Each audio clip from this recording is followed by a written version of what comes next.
This video has been annotated for extra information density. I've gotten a few questions about initiative lately, and one was this week, and I felt I have a couple of minutes. Let's do a video about initiative. Unlike with other games where the questions that come in might be about how do I actually do it, what sometimes gets derisively called the read the book to me answer on like on RPG Stack Exchange.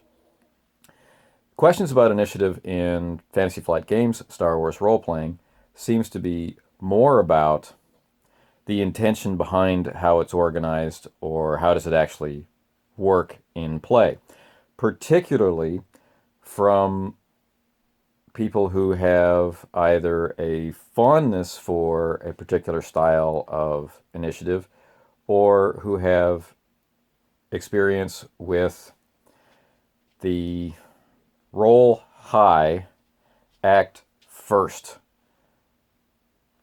method of initiative, where however your system works, the person who rolls the highest states their action, resolves their action, and then you move on to the next person.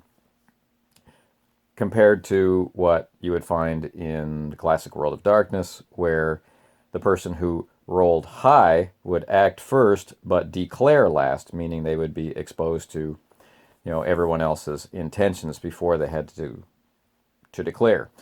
There is at times a conflict between people who prefer one over the other because of the effect of the system on the reality of gameplay. Right.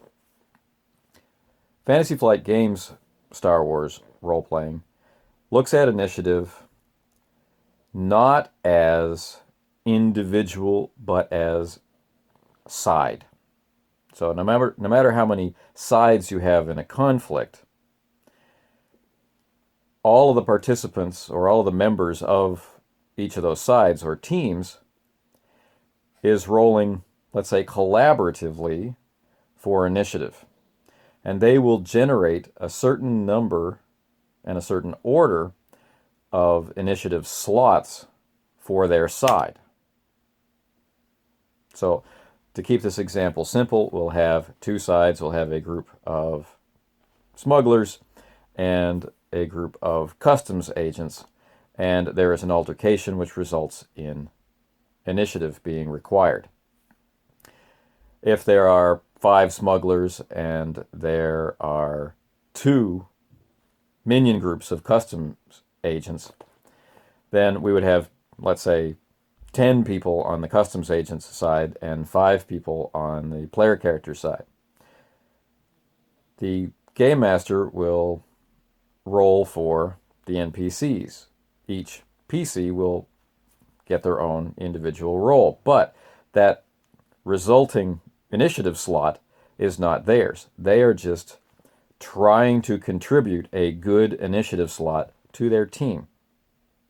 So once all the smoke is cleared, once all the dice have been rolled and the results compared, you wind up with an initiative order, which in my group we just notate as BG and GG, bad guy and good guy. And that's all it is. And you don't roll it again.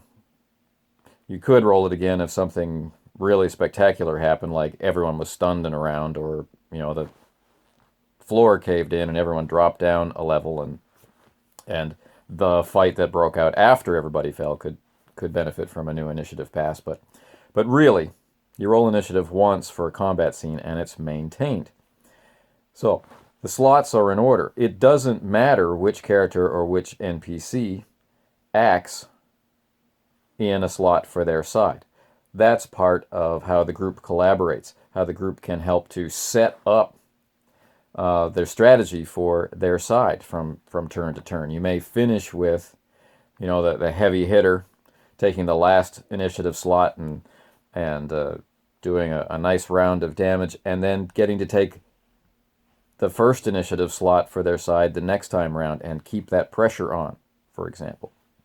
Or if you have a non-combatant character in the group, you can lay down covering fire and have them act on the initiative turn that allows them to, get to the computer console or whatever. This is part of tactics and strategy. So that's what this allows. And as everything else about the system is really designed for the players to collaborate. They collaborate together to build dice pools. They collaborate together to do initiative. So it fits. Now, the Game Master has a lot of different options for salting the villains into the initiative order. Things like using minion groups of appropriate sizes. He could have one group of 10 minions operating together, which would be a dreadful threat for any PC group.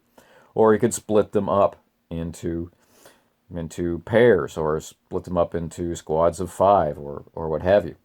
Also, when you get into doing things in Age of Rebellion, if you're doing military-styled, mission-oriented scenarios, you might run into rival squads or squadrons, and the initiative order can likewise be even more threatening, as they're more likely to be closer to the top. The other thing about initiative that I like quite a bit is the fact that you have two different options for controlling initiative. One is the standard. You check the cool, or the coolness under fire of the characters who are involved. You make a cool check for initiative to see if the stormtroopers keep their cool and follow their training, setting up a good attack, or if the player characters are able to assess the situation, maintain calm, and fight back intelligently. But you also have the option of the vigilance check for surprise or ambush, which means that there is variety in character performance during an initiative check. They might not perform as well under ambush, or they might perform better when ambushed. And again, this also contributes to the narration of things. This is not simply a, roll a die, try and get the highest number, try and go first kind of thing. This, again, feeds into the narrative. It's not simply, I'm going first because I'm faster. It's, I'm going first because I maintained my cool when the enemy appeared at the end of the hallway and I realized these things. I was able to keep a calm head, and the group begins to direct its actions. The group begins to coordinate its actions with short banter back and forth, using incidentals to communicate, go here, go there. Groups that feel uncomfortable with the idea that characters can be moved around in the initiative order to the benefit of the group can simply call for these incidentals or actual maneuvers for full and more detailed communication to be the price paid for coordinating and switching turn order. You can make the game as gritty as you like, or leave it as high-flying and fast as you need to get what you want out of it. So, initiative in Fantasy Flight games was one of those things which made me sit up and take notice. All right, its different approach, was refreshing to me, and when I saw it in use around the table, it just made me smile. And it's something that I rarely import the rules of one game into another game, but this is one of those rules that I think, I like how that works. So it's been a quick video on initiative to answer some questions and comments that I've received. I hope it's been helpful.